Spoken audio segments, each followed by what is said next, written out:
The ionization energy of the electron in hydrogen atom in its ground state is 13.6 electron volt. The atom are excited to higher energy level to emit radiations of 6 wavelength. Maximum wavelength of emitted radiation corresponds to transition between. एक तो बच्चों maximum wavelength की बात कर रहा है और कितना वेवलेंथ है जो इमिट हुआ है, एमिट रेडिएशंस ऑफ 6 वेवलेंथ। अगर रेडिएशन 6 वेवलेंथ का है, मतलब टोटल 6 वेवलेंथ में एमिशन हुआ है, तो n की वैल्यू 6 है और n की वैल्यू होता क्या है, n into n minus 1/2। So 6 is equals to n into n minus 1/2। 6 two जा 12 is equals to n square minus n। बच्चों n square minus n minus 12 equals to क्या होगा, 0। क्वाड्रेटिक इक्वेशन बना है, सॉल्व करते हैं। -4n plus 3n minus 12 is equals to 0। ठीक है, n कॉमन लीजिए, n माइनस 4 प्लस का 3 कॉमन लीजिए, n minus 4 which is equals to 0। So n की वैल्यू या इधर 4 आया, -3 आया। Of course principal quantum number n की वैल्यू 4। दैट मीन्स जो ट्रांजिशन हुआ है n equals to 1, n equals to 2, this is n equals to 3 and this is n equals to 4। इसमें कुछ ट्रांजिशन हुआ है।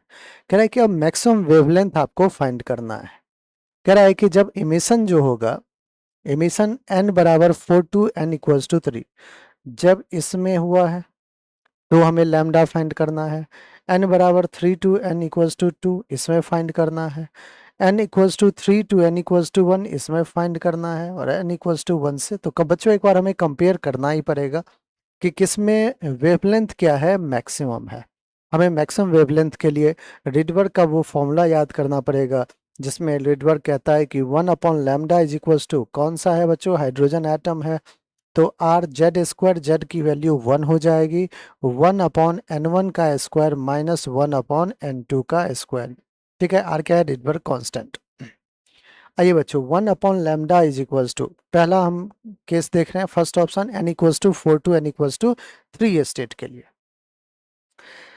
Are n equals to 4 to n equals to 3, so n1 की value 3 और n2 की value higher state का 4, 3 का square 9 और 4 का स्क्वायर 60। ऑलराइट, यहां से देखिए बच्चों क्या आ रहा है हमारे पास, 1/λ is equals to R times of 16 और 9 का एलसीएम लेना होगा आपको। 16 और 9 का कितना हो जाएगा, 9 6 जा 54, 4 144। सो 144, 9 से 16, 16 से 9, दैट इज बच्चों 1/λ कितना आ रहा है, आर टाइम्स ऑफ 16 माइनस 9, 7/144। इसको मैं यहाँ से लिख सकता हूँ कि लैम्डा क्या आ जाएगा, 144/7 आर। बच्चों लिख के रखिए, कंपेयर करेंगे, फिर जो मैक्सिमम होगा उसको अपन आंसर में ले आएंगे। सेकेंड ट्रांजिशन कहाँ से कहाँ है, 3 to 2, n equals to 3 to n equals to 2। So n1 की वैल्यू 2 और n2 की value 3। 1/λ is r times of 1/n1 that is 4, 2 का स्क्वायर 4 माइनस 3 का square 9। 1/λ is equals to R, LCM 9 4 36, 4 9 जा 9 4 जा। बच्चों यहाँ से 1/λ इज आर, 9 माइनस 5/36। यहाँ से देखिए बच्चों लैम्डा क्या आ रहा है, 36/5 आर। थर्ड ट्रांजिशन देखते हैं बच्चों। थर्ड ट्रांजिशन के लिए n1 की वैल्यू क्या है, 1 है, n2 की वैल्यू 3 है। n1 की वैल्यू 1, n2 की वैल्यू 3। आइए 1/λ is equals to R, again Z square 1 ही होगा, 1/1 का स्क्वायर माइनस 1/n2 का स्क्वायर, 3 का square 9। 1/λ is equals to R, 1 minus 1/9, 9 minus 1 8, 8/9। So lambda here will be 9/8 R. Alright, ये थर्ड ट्रांजिशन है।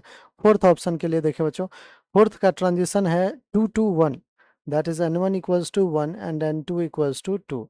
चलिए फिर से फॉर्मूला यूज करते हैं, 1/λ is equals to are, 1/n1 का स्क्वायर माइनस 1/n2 स्क्वायर।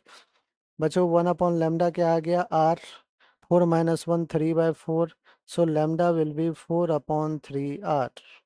हमें मैक्सिमम वेवलेंथ देखना है बच्चों, तो मैक्सिमम वेवलेंथ में 9/8 आर 1 पॉइंट समथिंग हो जाएगा, 4/3, ये भी 1 पॉइंट समथिंग पे आ रहा है। 36/5, 657 जा 7 point something divided by R आ रहा है। इसको एक बार देख लिए, 144/7, 7 से एक बार 144 को डिवाइड कीजिए बच्चों। 7 2 जा 14, कैंसिल आउट, 4 आया 0। ऑल राइट, सो यहाँ पे बच्चों 7 6 लिख सकते हैं अपन, 7 5 जा लिख देते हैं, 35 है ना। तो 20.5 डिवाइडेड बाय आर आ रहा है, मतलब ये तो भैया सबसे ज़्यादा मैक्सिमम आ रहा है। ये क्या है बच्चों, मैक्सिमम वेवलेंथ। ठीक है, तो मैक्सिमम वेवलेंथ आपका फर्स्ट ऑप्शन ही था।